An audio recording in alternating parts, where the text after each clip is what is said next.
Hello, everyone. Welcome back to the RationalInvestor.com's Daily Brief Recap. Happy Thanksgiving, of course, to our American brethren. They are having a holiday today, and as a result, stock markets are closed. In the U.S., they are open in Canada, but the volumes are almost negligible. And Actually, I was really fortunate. Kevin has got his laptop and he popped on while he's doing. I think he's halfway through a turkey leg right now. So if he does come on, don't be too critical of him. He might have a mouthful of food.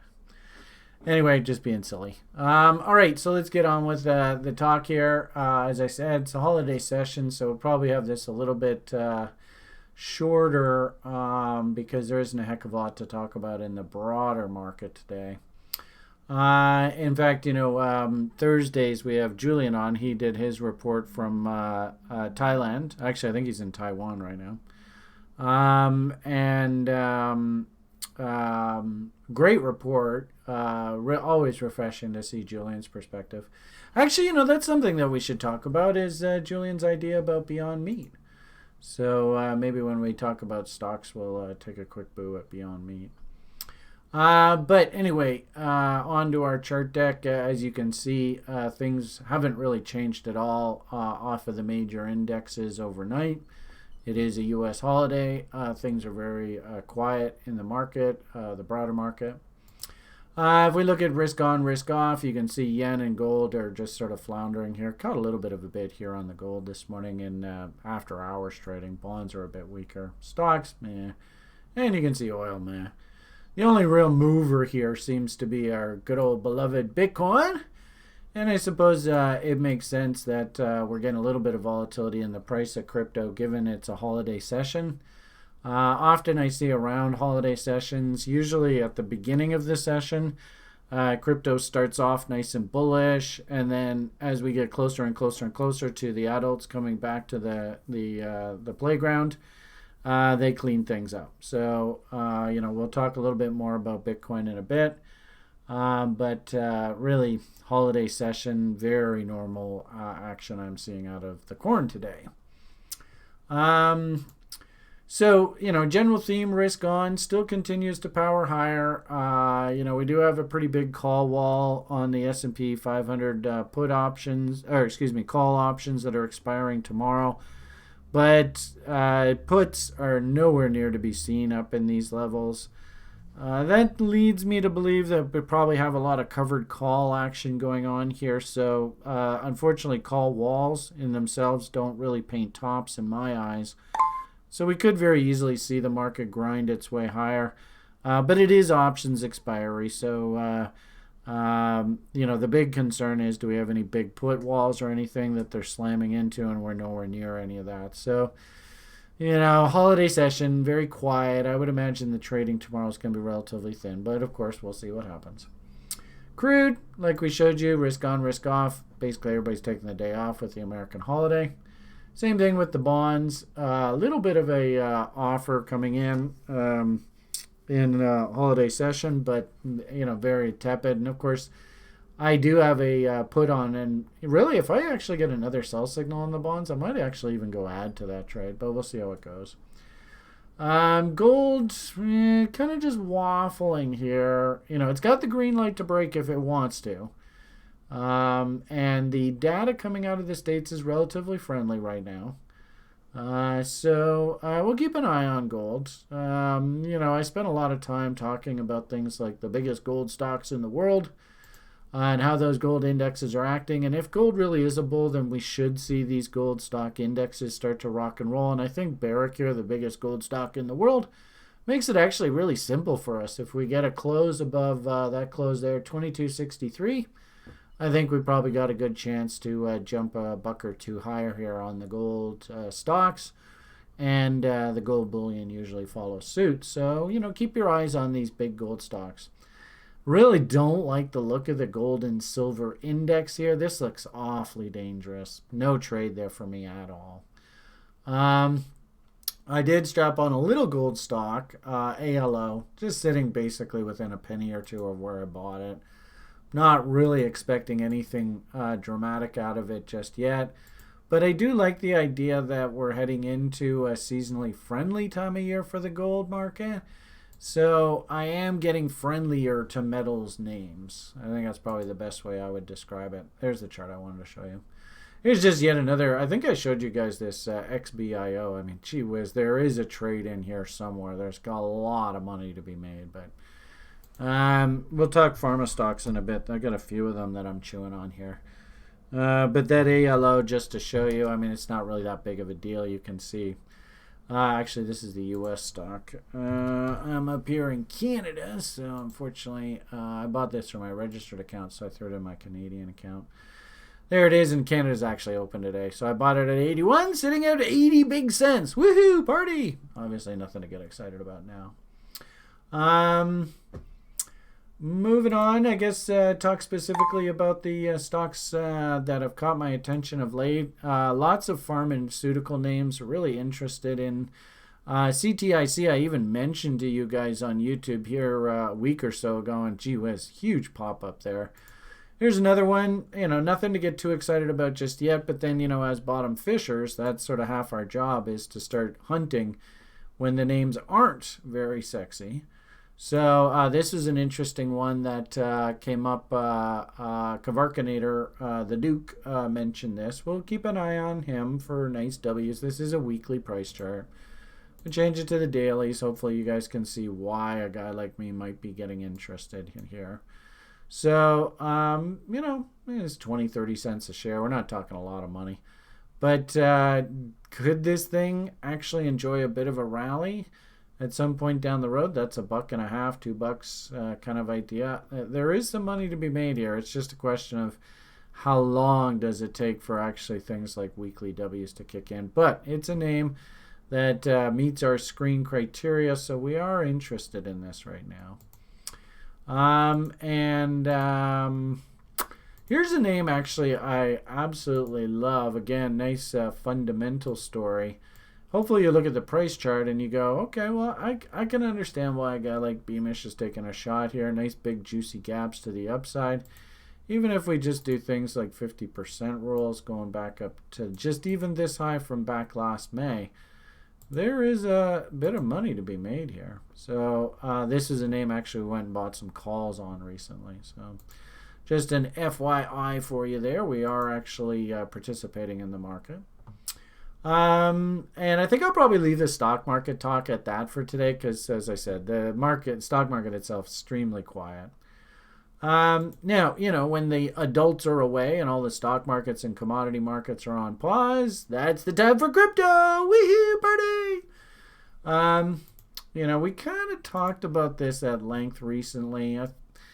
I do like the idea that this was a liquidity trap that they laid here against this key low. And also, too, coming into mountain man levels. How am I going to get filled in size? I know, let's put in a low and get all the kids thinking bull. They'll put their stop loss orders here. They might buy against this low and risk against this level. More stop loss orders. Trip that level up. All those stop loss orders become sell orders. And those sell orders get filled into the mountain man, get people's buy orders. What a shock. These things never turn pretty. And what I've noticed in crypto, especially if you go down a lower time frame, it can sometimes look like an absolute mess.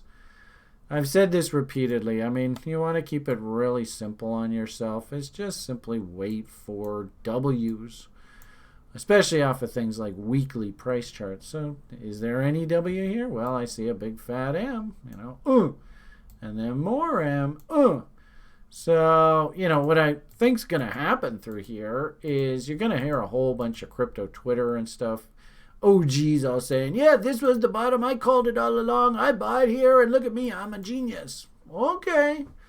If that's your plan, awesome, go for it. Is this thing trending higher? That you have some confidence that, yep, this is a bull market? I don't think so. And if anything, because we made new lows, this is what we actually call a dead cat bounce. And the irony of it all is that, bounces, where do they usually exhaust themselves? I'm a really big fan of the 38.2 marking our sort of bounce, and quite, in our education programs, we simply teach that sometimes we actually have to wait for 38.2 to resolve itself before we can actually decide that this has actually bottomed. So it looks to me like we're still very much in that process of dead cat bouncing. We also talked to you guys recently about this was a really big red candle, and if we could pivot off of this mountain man level, look left. And if we could pivot, really we could rally all the way right back up into here before we actually start seeing any sort of trap bulls that would desperately love to get out of those positions, and of course they would be selling. Interesting too how 38.2 seems to line up really nicely with that panic dump candle bottom low there as well. So let's not make any big conclusions about Bitcoin until we actually see some structure develop down here where we actually have like higher highs and higher lows. For now, still very much dead cat bouncy. And then also remember, all the adults are away, right? They're sitting at their turkey table. All the kids are playing in crypto, and of course, you ask anybody, oh, buy, moon. So, unfortunately, I think that we're in that kind of market where somebody sneezes, moon. So, caveat emptor, of course. It's kind of fun at TRI, and I was putting these kind of tweets out yesterday. Whoops, we were having fun talking in the Daily Brief about Mr. Tesla and his monstrosity. But anyway, putting out tweets. This is what chaos of the lower time frame looks like. Fascinating on OKCoin. That is that mountain man level that we were going to pivot off of. Could we accept above here, which would mean, inverted head and shoulders, fractal bottoms, that kind of stuff. Got some interesting algo signals coming off of that fractal. And to all intents and purposes, they're still working away. I don't see any reason to touch this. We've come out of Uber, so you can't really go and buy the market now based off of like this kind of model. Very simply put, the breakout here on stamps 73.80. Remember we said OKCoin was like 7,400. If you see that level lost, and especially if we can't break to new highs, then that means that this fractal bottom, head and shoulders, it just didn't have any traction. So as it stands right now, 4-hour swing traders have been told to get long, and they should just be long. It's kind of fun. The Bybit people put out a trading competition. A bunch of people on the TRI site were like, let's do this. So we got to the point last night where we had I think about 8 or 9 people, and we just needed a few more, and I put out sort of a roll call, anybody who wants to get in, and all of a sudden we had just a flood of people all pile in right at the last minute. So we are officially a team in this Bybit competition. We did talk at length in the Daily Brief about the competition. There are some issues about it that kind of concern me. But nonetheless, it is what it is. And really, all I want to do, obviously we want to win. And in fact, what I suggested everybody do is, and actually I'll be really pleased to see who actually does it, because that's just like the sign of a professional. But we're all sort of assigned, and where the hell did I put it? Here it is. To build our trading plans. So I've got my trading plan. I'm working on building it out. It's only a 2-week competition, so I got to get off my butt and do this. My spreadsheets, so I'll be talking to you guys about this over the next couple weeks. And really, all I really want to do in this competition is just be a demonstrator of best practices. I don't really care whether I quote-unquote win or not. But if I can just demonstrate everything that I sort of teach in these education programs and stuff, if I do demonstrate best practices, the money will take care of itself. So this should be a really good demonstration on whether Brian can actually do what he said he's going to do. Anyway, interesting conversation about this competition. So I will be sort of watching this chart as well. And what I've kind of done here is broken down the daily levels. It actually makes sense why the market's running into a brick wall right here, given daily moving averages and stuff like that. I've broken down 4 hours. What is sort of my anticipated anticipation of price action here going forward? I think I've talked way too much. The Duke is reminding me that we're probably way over time here. Sorry, everyone. And then, so I'll be just sort of commenting on this, and we spent a lot of time in the daily brief just breaking down all of the levels. And like I said, I'm still building out the trading plan, so I don't really want to take a trade until I know exactly what it is I want to do. But we talked at length this morning about a really interesting bot level, 75.48. And we also talked about range trader 78.6 and candle body highs. And really, I think right now there's a war going on in Bitcoin. And my hunch is we resolve the war to the upside, but that's just my opinion. And you can see how the trade metric would just be basically a 3-to-1 on an anticipated tag of 7,900. So that's kind of what I'm thinking going forward here. We'll see what happens. Only time will tell. Last thing I'll just mention, and I'm kind of a broken record, but nonetheless, still think it's totally valid. I used to teach all new people to crypto. You want a really good example of a trader. This was back a couple years ago, of course, when we were in a bull market. Check out this coin called Library Credits, and this guy was so much fun to trade. I mean, just classic reload zones, double bottoms, all that kind of stuff. And lo and behold, I noticed, and I've got a few of them on there just down in the dumps. And I don't know whether you can see, looks like good old Library Credits is trying to do something. And what I thought was fascinating about this was that actually TRIers were posting, Kevin was telling me, oh yeah, TRIers got doubles off on that wick. It's like, oh, cool. I mean, it's great to hear. This is a weekly chart. I really think it's a good idea to look at your assets versus US dollar. And here's just a few more that just look really interesting. Algo, I actually have a position on this. Just to show you guys that actually I do buy this stuff that I squawk at you guys about. There is the algo trade. I remember talking to you guys about this weekly W, and there it goes. So the point of the matter is the W's are coming in, right? There's that algo. This library credit sure looks interesting down here. And I actually think, I know it sounds crazy, but a crazy name like Verge, I think it actually might be trying to find some sort of bottom. You can see we're basically right back down at the lows. And if this thing is for real, then we probably are going to start seeing W's come in here. So keep your eyes peeled. Let's just see if we got a W right now. I just threw these up. Again, I'm not telling you what to buy. I'm just giving you ideas, and I'm trying to articulate what it is that gets me interested in this stuff. So, it's starting to form bottom-ishy kind of action. Can you identify relatively small W risk windows for anticipated moves back up against top ends of ranges?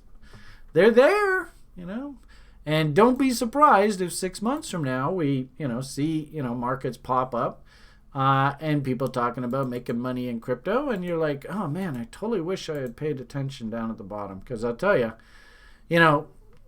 I'll just leave it at that. There's some very, very interesting looking names down here. So anyway, give you 3 to chew on. Good old Verge. I mean, obviously you got to know the story of Verge, so do your own due diligence. Algo, which is one that I picked up here recently. Good looking W. And our old buddy Library Credits is starting to come back to life. So it's just more anecdote that I'm seeing some buyers actually come back into the altcoin space. Okay, everybody. Probably talked way too much, but hope you got a nice full belly of crypto and trading talk from Brian today to go along with your big old turkey fest. All right. Have yourselves a great day. All the best. And bye for now.